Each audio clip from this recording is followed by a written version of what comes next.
সাম্প্রতিক সময়ে দেখতে পাচ্ছি যে আওয়ামী লীগের পুনর্বাসন নিয়ে নানা ধরনের ষড়যন্ত্র এবং পরিকল্পনার কথা আমরা বিভিন্ন জায়গায় শুনতে পাচ্ছি। এবং শুধু আওয়ামী লীগ নয়, এই ফ্যাসিজমের যত দোষর রয়েছে, সুবিধাভোগী রয়েছে, তাদেরকেও বিচারের আওতায় আমরা নিয়ে আসার আহ্বান জানাচ্ছি।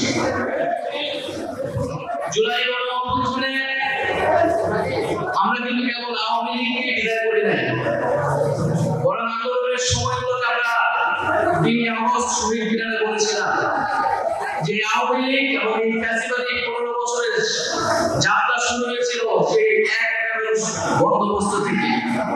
সেই 1/11 বন্দোবস্তের ফলশ্রুতিতেই কিন্তু আওয়ামী লীগ এবং শেখ হাসিনা ক্ষমতা পেয়েছিল। আমরা বলেছিলাম যে আরেকটি 1/11 আমরা কখনো বাংলাদেশে হতে দেব না।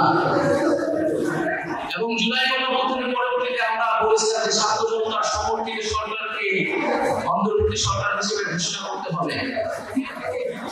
কোন ধরনের বিরাজনীতিকরণ এবং সামরিকরণের চেষ্টা বাংলাদেশে আমরা মেনে নেব না।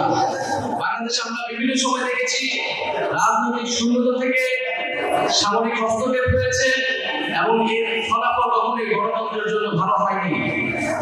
আমরা মনে করি যে গণঅভ্যুত্থান হয়েছে যেখানে জনগণ জেগে উঠেছে এবং জনগণ নিজের সিদ্ধান্ত, নিজের মালিকানা নিজে বুঝে নিতে চায়।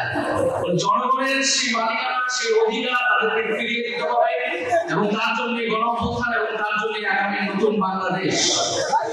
আমরা খুব স্পষ্টভাবে বলেছি যে আমরা কোনো প্রতিষ্ঠানের বিরুদ্ধে নয়। আমরা জানি গত 15-16 বছর যে রাষ্ট্রীয় প্রতিষ্ঠানগুলো রয়েছে, সেনাবাহিনী, পুলিশ, আমলাতন্ত্র সহ সকল রাষ্ট্রীয় প্রতিষ্ঠানের দলীয়করণ এবং আওয়ামীকরণ হয়েছে এবং এই প্রতিষ্ঠানগুলোকে জনগণের বিরুদ্ধে, বিরোধী রাজনৈতিক দলের বিরুদ্ধে বারবার ব্যবহার করা হয়েছে। এমনকি মানবতা বিরোধী অপরাধ, গুম খুনের সাথে এই প্রতিষ্ঠানের লোকগুলো জড়িত।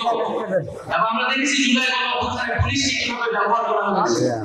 আমরা তারপরেও বলছি যে আমরা এই প্রতিষ্ঠানগুলোর বিরুদ্ধে নয়, প্রতিষ্ঠানগুলোকে আমাদের পুনর্গঠন করতে হবে, দাঁড়া করাতে হবে, কিন্তু যারা জড়িত সেই জড়িতদের অবশ্যই শাস্তির আওতায় আনতে হবে।